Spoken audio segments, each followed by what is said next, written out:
The rain was pounding my roof like it had a personal grudge, the kind of storm that makes you want to crawl back under the covers and forget the world.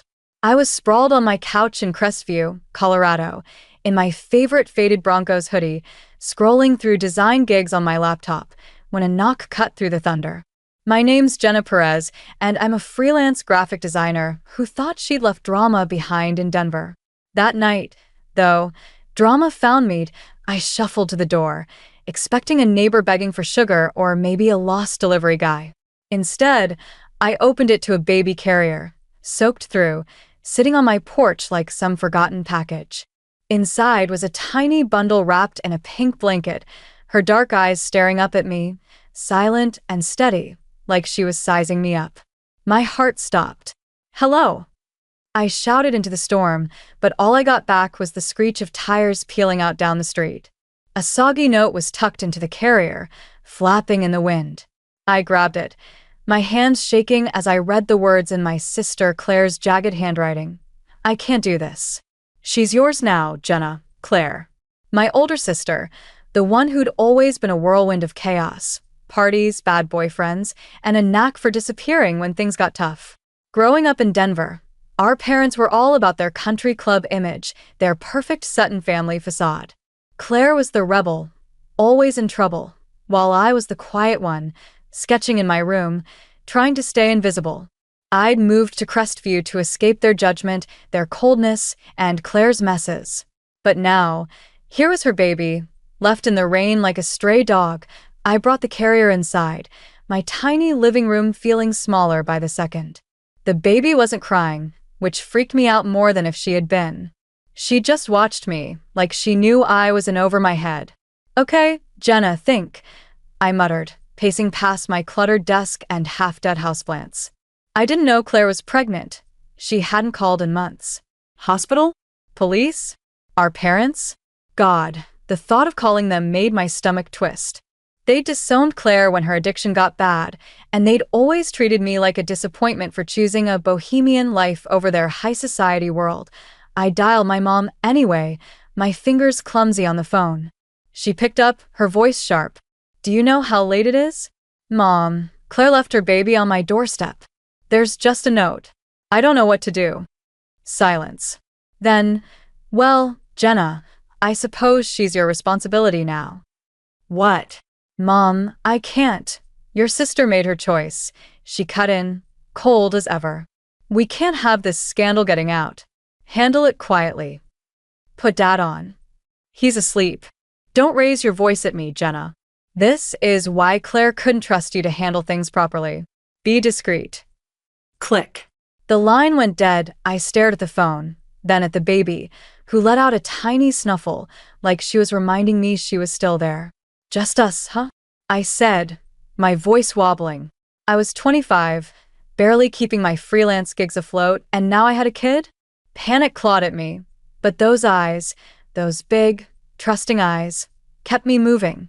I found a YouTube video on newborn care, grabbed my keys, and ran to the 24-hour pharmacy for diapers and formula, leaving her alone for 12 agonizing minutes.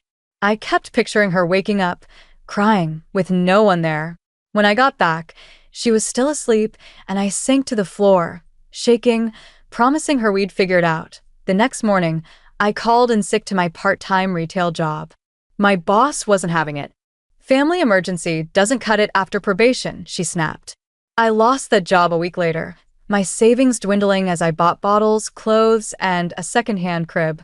The only paperwork was a half-filled birth certificate application, listing December 21st as her birthday. Winter solstice. Hope in the darkest time. So I named her Aaliyah, my little light. That first week, during a middle-of-the-night feeding, I whispered to her, "I have no clue what I'm doing, but we'll get through this. Together." I didn't know it then, but that promise would define the next decade of my life, and the fight I never saw coming. 10 years flew by like a whirlwind of sippy cups, school plays, and late-night design deadlines. Aaliyah grew from that silent bundle into a spitfire of a kid, gangly legs, paint-splattered hands, and a laugh that could light up our tiny Crestview house. I traded my Denver dreams for this small-town life, freelancing from my cluttered home office, so I could be there for her first steps, her first words, her first soccer goal. Every crayon drawing on the fridge, every bedtime story on our sagging couch felt like a victory. I wasn't just raising Aaliyah, she was saving me, giving me purpose I'd never found in my parents' world of polished surfaces and empty promises. But one afternoon, as I was tweaking a logo for a client, a sharp knock rattled my door. Aaliyah was at her friend Mia's for a sleepover, and I wasn't expecting anyone. Something about that knock, too loud, too demanding, made my gut twist. I opened the door, and it was like stepping into a bad dream. There stood Claire, my sister, looking like she'd walked out of a magazine, designer coat, flawless makeup, not a hair out of place. Flanking her were our parents, my mom's face set in that familiar scowl, my dad staring at his shoes. Behind them, a guy in a slick suit clutched a briefcase like a weapon. "Hey, Jenna," Claire said, her smile all teeth, no warmth. "We need to talk about my daughter." The world spun. I gripped the doorframe, my voice steadier than I felt. "Your daughter? You mean the one you left on my porch in a storm 10 years ago?" Claire's eyes glistened with tears that looked practiced. "I was sick then, Jenna. I've changed. I'm sober, successful. I want her back." The suit stepped forward. "Miss Perez, I'm Richard Langston, attorney. We're here to discuss custody arrangements for Aaliyah." Custody. The word hit like a punch. But beneath the shock, something fiercer was rising. A mama bear instinct honed over a decade of love. "You're not coming in," I said, blocking the doorway. "And you're not discussing custody of my daughter." "Our daughter," Claire corrected, her voice syrupy. "Let's be civil, Jenna." "Civil?" I laughed, bitter. "Like abandoning a newborn in the rain is civil?" My mom stepped forward, her pearl necklace gleaming. "Jenna, stop being dramatic. Your sister's trying to make things right. After 10 years? Try again." I pulled out my phone and dialed Christopher Caldwell, my best friend from college and a damn good lawyer. His blue pickup rolled into my driveway minutes later, and he strode up, all calm confidence. "Perfect timing," Langston said, his smile tight. I was about to present custody filing papers. "Then present them to me," Christopher said, stepping beside me. "I'm Miss Perez's attorney." "You knew this was coming," my dad muttered, finally looking up. "No," I snapped. "I just learned not to trust any of you." We ended up in my living room, Christopher insisting it looked cooperative. He sat beside me on the couch, while Claire, my parents, and Langston perched on chairs usually covered in Aaliyah's art supplies. Langston spread papers across my coffee table. "My client has been sober for 3 years, has a stable home, and a thriving career. She's ready to parent." "Sober?" I stared at Claire. "You were using when you had her?" Claire dabbed her eyes with a fancy handkerchief.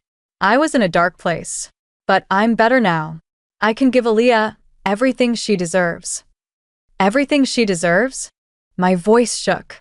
"She deserves a mom who didn't ditch her. She deserves grandparents who didn't call her a scandal.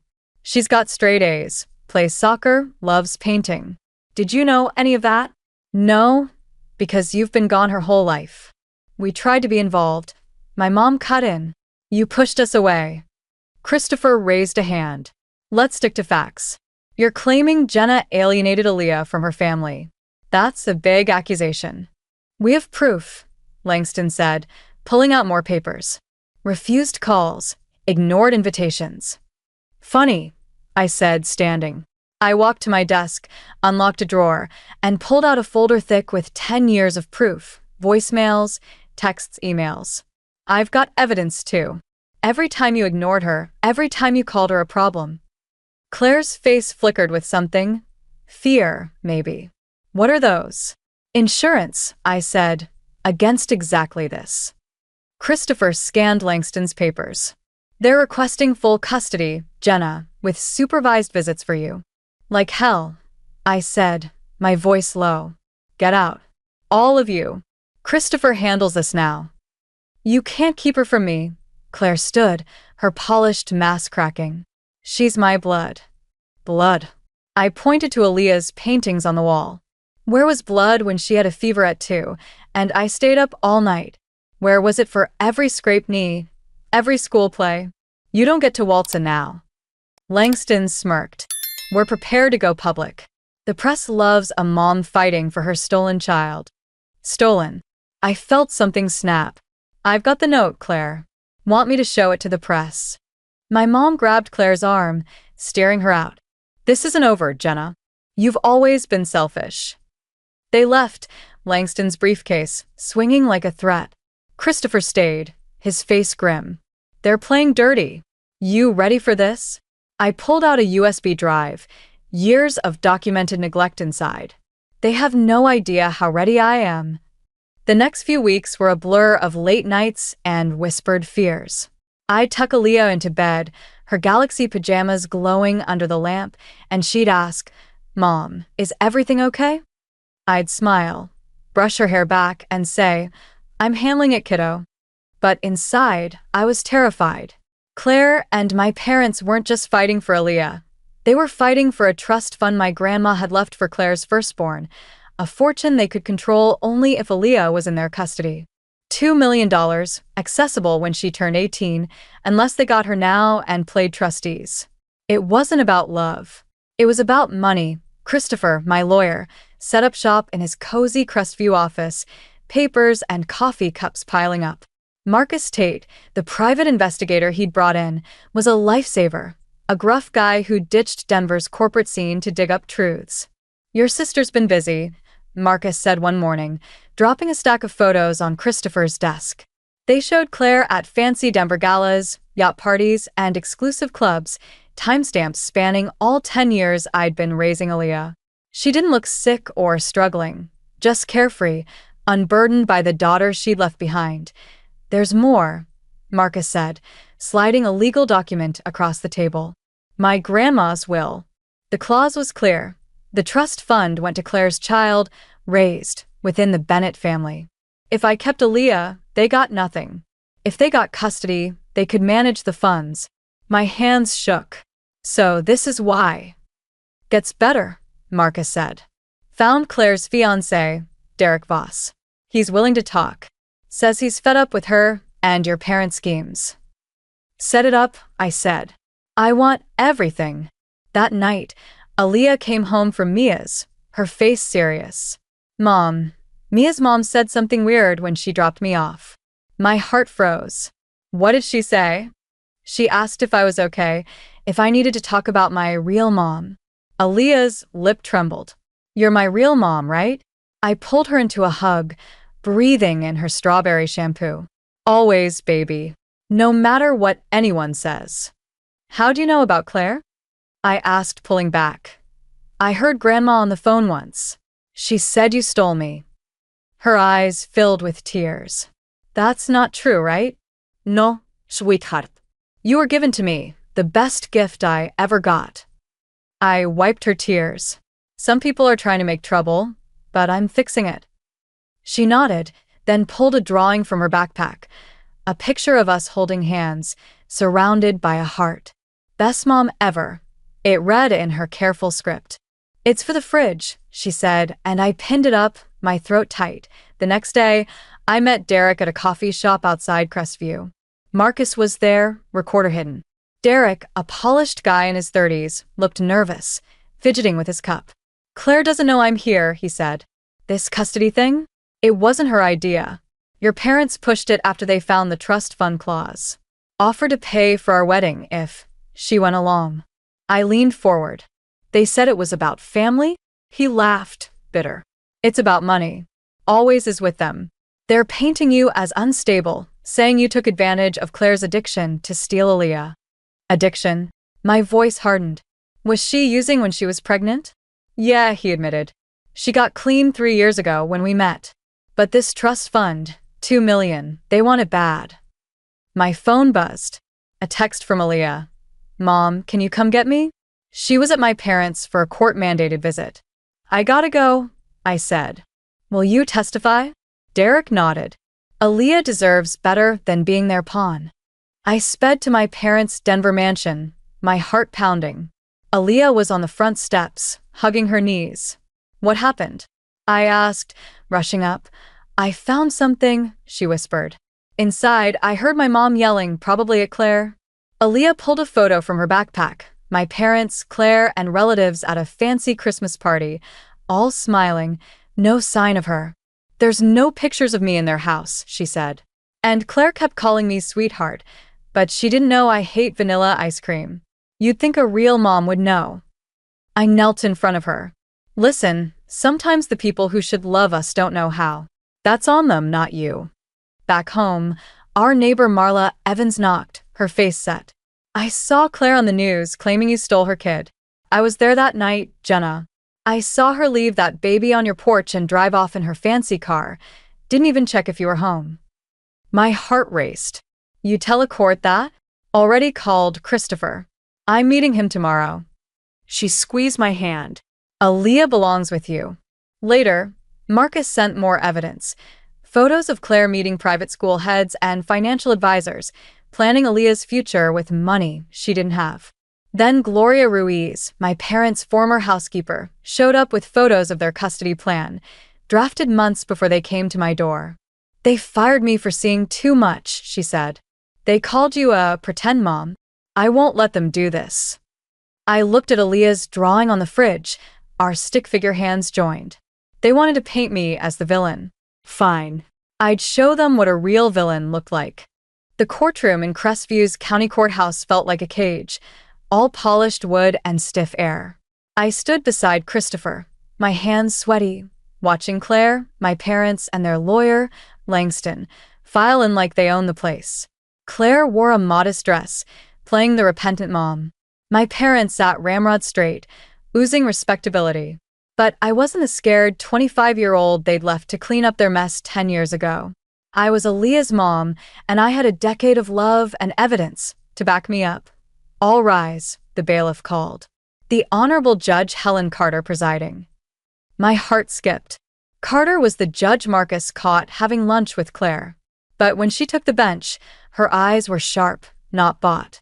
Before we proceed, she said, her voice cutting through the room, I need to address an issue. Mr. Langston, were you aware your client met with me last week? Langston paled. Your Honor, save it. She held up photos, Marcus's photos. These were sent to the ethics board yesterday, along with financial records. We'll deal with that later. Now, let's see the evidence in this case. Christopher stood, calm but fierce. Your Honor, we have documentation spanning 10 years since my client became Aaliyah's primary caregiver. He started with Claire's note. I can't do this. She's yours now, Jenna. Then voicemails from that first month, Claire's voice crackling through the courtroom. Just take her for a month, Jenna. I'll send money, I swear. Another. You're better at this than me. She's better off with you. My mom's text came next. Keep this quiet. We have a charity gala. My dad's. Handle it discreetly. With each piece, their faces drained of color. Christopher called Gloria Ruiz, the housekeeper. She stood tall, describing the documents she'd found in my dad's study, plans to seize Aaliyah for the trust fund. Mrs. Bennett said Jenna's had her fun playing mommy, Gloria said. They wanted Aaliyah to be a proper Bennett. Marla Evans took the stand next, her voice steady. I saw Claire leave that baby on Jenna's porch in the rain. Didn't knock, didn't wait. Just drove off. Langston stood. Objection. This is character assassination. No, I said, standing despite Christopher's warning glance. This is the truth. Judge Carter nodded. Continue, Miss Perez. I pulled out my phone, playing a recording from Derek, Claire's fiancé, captured by Marcus. Once we get the kid, we access the trust fund. Pay my debts. Who cares if she stays with her mom and dad? The courtroom gasped. Claire's mascara streaked as she whispered to Langston. My mom looked like she'd been slapped. My dad stared at the floor. Your Honor, Christopher said, we have evidence of Claire's gambling debts, unpaid loans, and attempts to access the trust fund before this suit. This is a scheme to exploit a child's inheritance. That's not true. Claire stood, tears streaming. I love my daughter. I've changed. I faced her, my voice breaking but steady. What's her favorite color? What's she allergic to? What sport does she play? Who's her best friend? Claire's mouth opened, then closed fish-like. Purple, I said, tears burning my eyes. She's allergic to strawberries. She plays soccer, dreams of being a goalie. Her best friend's Mia, since kindergarten. She loves painting but hates loud noises. You'd know that if you'd been here. Enough, Judge Carter said softly. I've heard enough. She shuffled her papers, then fixed my family with a look that could have cracked stone. In 30 years, I've rarely seen such a shameless attempt to manipulate a child and this court. The custody suit is dismissed with prejudice. I'm ordering an investigation into the trust fund scheme. Mr. Langston, contact the Bar Association before they contact you. And you, she turned to my family, I'm issuing a temporary restraining order. No contact with Jenna or Aaliyah without legal channels. Relief flooded me, but I stayed still, spine straight. My mom stood. You can't do this. We're her family. No, I said quietly. You're just people who share our DNA. There's a difference. The gavel struck. Court adjourned. In the hallway, Claire tried one last time. Jenna, please, I'm your sister. You stopped being my sister the night you left Aaliyah in the rain. I turned away, Christopher guiding me out. On the courthouse steps, I took a deep breath, the Colorado air crisp and free. It's over, Christopher said. No, I replied, thinking of Aaliyah waiting at home, probably doodling to calm her nerves. It's just beginning. But this time, we're writing the story. Aaliyah was waiting on our porch when I pulled into the driveway, Mia and her mom, Carla, beside her. Before I could park, Aaliyah sprinted to the car, her eyes wide. Did you mean it? Is it really over? I hugged her tight, her warmth grounding me. It's over, baby. They can't take you away. Carla wiped her eyes, smiling. We've got celebration cookies in the oven, chocolate chip, Aaliyah's specialty. Inside, the kitchen smelled like sugar and victory. Aaliyah and Mia chattered, sneaking cookie dough when they thought I wasn't looking. My phone buzzed with a news alert. Denver custody case exposes trust fund plot.